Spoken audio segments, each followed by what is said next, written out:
Hey folks, Garrett here. Gonna do a review on Revenge of the Fallen Jolt, who I've said before I'm not a big fan of, and I've had a few people give me some lip about it. One person even asked if I even had this figure, and obviously I do. I'm gonna start out with robot mode because this is where this figure loses it for me. First and foremost, I've come to the decision that one of the biggest issues I have is the amount of blue here. Now, the reason is because there really is a lot of good detail molded into this figure, but their decision to put basically blue on this character kills it. And of course, as we know, Hasbro seems to have this thing against painting details and doing paint applications. And as a result, I don't like this robot mode. Now, if you go and you take a look at Frenzy Rumble's custom on this, where he actually does the paint applications that Hasbro probably should have done, I like that one. I like that one. I don't have the hundreds of dollars I need to get it, but so first and foremost, it's just like I don't know, it's just somebody puked blue on them to me.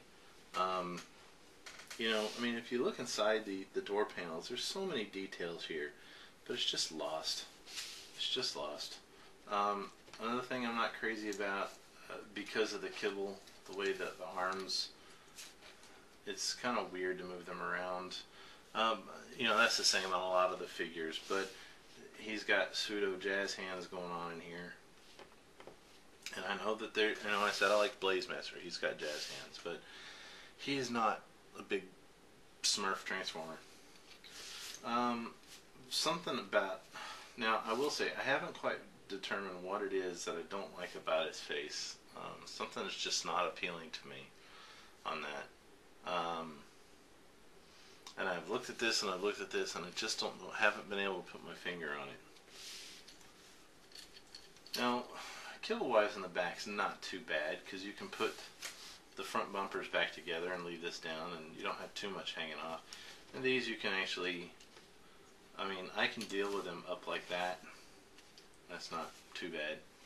So when we get down to the legs, it's like they couldn't decide. Do we give him beefy, you know, cool robot legs, or do we give him bird legs? And since they couldn't decide, they gave him both. He's got big, beefy, muscular thighs and then teeny tiny little scrawny calves and feet down here. You know, one or the other. The rear window and bumper pieces that are here on the front of the legs, I don't think help either. This is something that needed to either fold up, or maybe they can move around to the side or to the back. Having this move around to the back to help fill in this space would have been good, because then they could have left the chicken legs on here, but been able to fill this section in to give him a good, solid, beefy, strong-looking leg. The little whips are, you know, if you're going to do that, I mean, why even bother if that's what your idea is going to be? They need to be twice as long. I mean, they could have come out to here, had a little hinge right there so it could fold up and then fold up again back here behind the arm. But if you're just going to make them like that, there's just no point. There's just no point. And I think another reason that I have issues with them is that they didn't do anything with him in the movie, and maybe it's because I don't have any sort of connection to him. I mean, we at least got to see some action with RC and Sideswipe and all, but I mean, he's on screen for what, 15 seconds, and that's about it. I mean, no lines. I mean, it's just like he was pointless in the movie, and I think that also is part of why I'm just like, eh. Do I recommend him?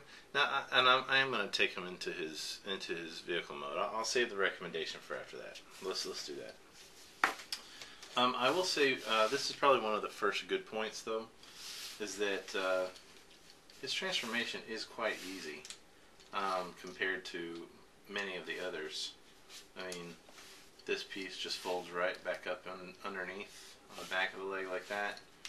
Back bumpers, oops, it's turned funny, just comes right up into there. It's definitely a much simpler transformation than a lot of the other figures. These two pieces just peg together like so. Okay. Excuse me, man, I gotta keep having to clear my throat. This piece is going to fold up.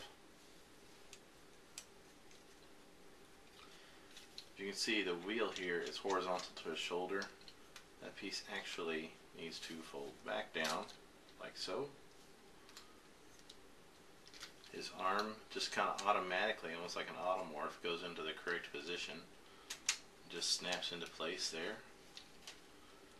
The door panel here snaps into place on the side like so. So let me do this side over here. There we go. I'll fold that wheel down. Oops, put a stinger up. Again, because just the way he's designed, that arm just goes right into the correct position.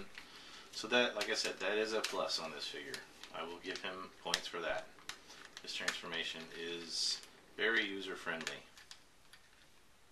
Okay. Then all you do here is separate those front bumpers like that. Bring the hood up, snap it into place. Bring the front bumpers, and they kind of swivel back like this into place. And on that side, and there you go. I mean, like I said, first points I give them, transformation is very nice. It is very user friendly, and there's not a lot of the Revenge of the Fallen figures that have a very, actually has a fun transformation on it. The other point I give him points for is he does have a nice vehicle mode. So I'll probably leave him like this. The blue I can deal with in this mold, in this form. You know, because you have details painted. You've got the headlights and the turn indicators and the front grille. Even the Chevy logo there is painted. Rearview mirrors, wheels painted. Brake lights painted. The logo on the back of the car painted. The only thing that's missing is maybe a license plate. You know, I would have liked maybe, and this might help the robot mode, if the clear plastic for the windows were more of a smoky tinted window color instead of this clear blue. Because that would have taken out some of the blue from the robot mode. That might have toned it down a little bit. But recommendation on this figure: if you must have the entire movie line, definitely you'll have to go get them. If you want figures of characters that are in the movie, and even though he basically is a non-event and pointless in the movie, yeah, go get them. If it's a I get stuff I like sort of thing, I don't need to get everything, you know, that at that point it's just up to you. I mean, if you like it, that's great, go get it. If you don't like it, don't bother. You know, I thought I was gonna like him. I did kind of like him from the pictures originally until I got a hold of him and saw him in person. Like I said, maybe if I do some paint apps on his robot mode, if I ever decide to take the time to actually do that, I might like him better. But right now, he's just he's a sort of thing. Leave him like this. He's best in his car mode. So, anyways, that's Jolt. We'll talk to you later. Bye.